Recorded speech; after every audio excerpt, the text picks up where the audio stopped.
Ek groet jou in die wonderlike naam van Jesus Christus ons Here. Nou die afgelope paar weke het ek so 'n bietjie gepraat oor die verband tussen siekte en sonde.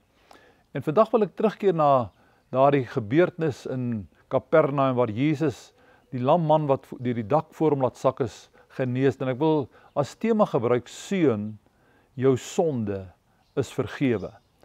Nou ons lees daarvan in Markus hoofstuk 2 vers 5. Daar staan: en toe Jesus hulle geloof sien, sê hy vir die verlamde: seun, jou sondes is jou vergewe. Nou die vraag kom natuurlik onmiddellik op: hoekom sou Jesus hierdie verlamde man se sonde vergewe? Hoekom het hy nie net gesê: staan op, vat jou draagbaar of jou bed en loop nie?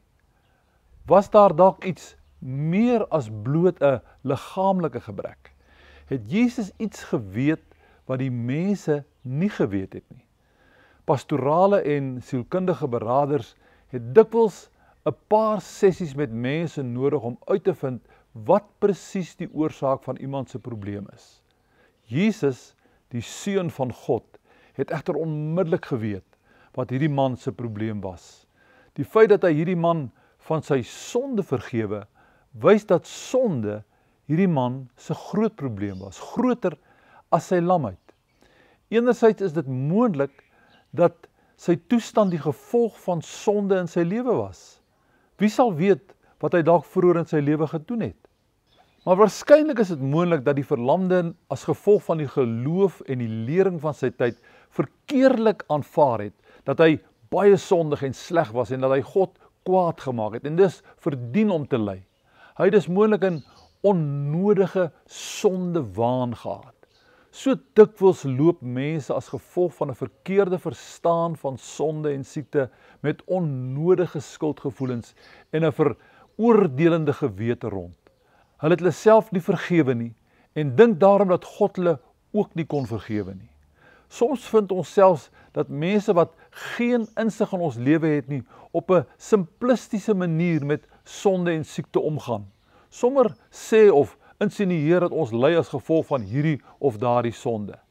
En al die skuldgevoelens vererger net ons siektetoestand en smart. Die belangrikste hier is dat Jesus onderskei het dat hierdie lamman se innerlike probleem groter was as sy uiterlike probleem. Sy geestelike probleem was groter as sy fisieke probleem. Soms is fisieke siektesimptome maar net die punt van die ysberg, die teken van 'n dieper liggende emosionele of geestelike probleem. Daar is iets besonders in die manier waarop Jesus hierdie verlamde man aanspreek.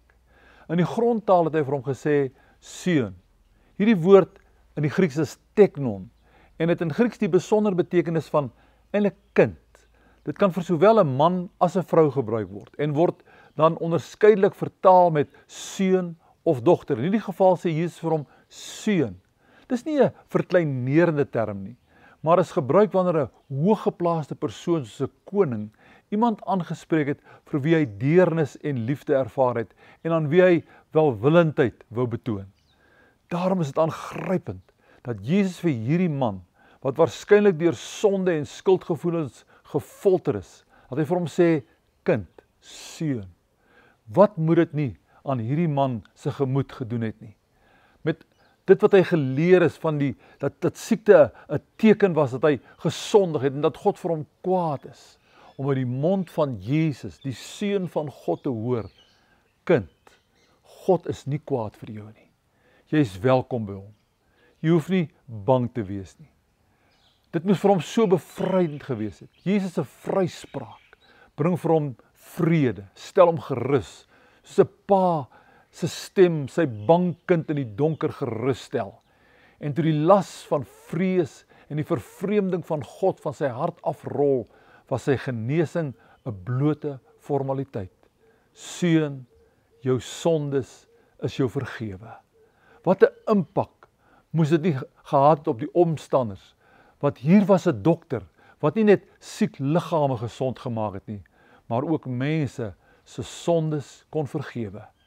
Miskien is daar ook in jou lewe vryspraak en vergifnis van sonde nodig.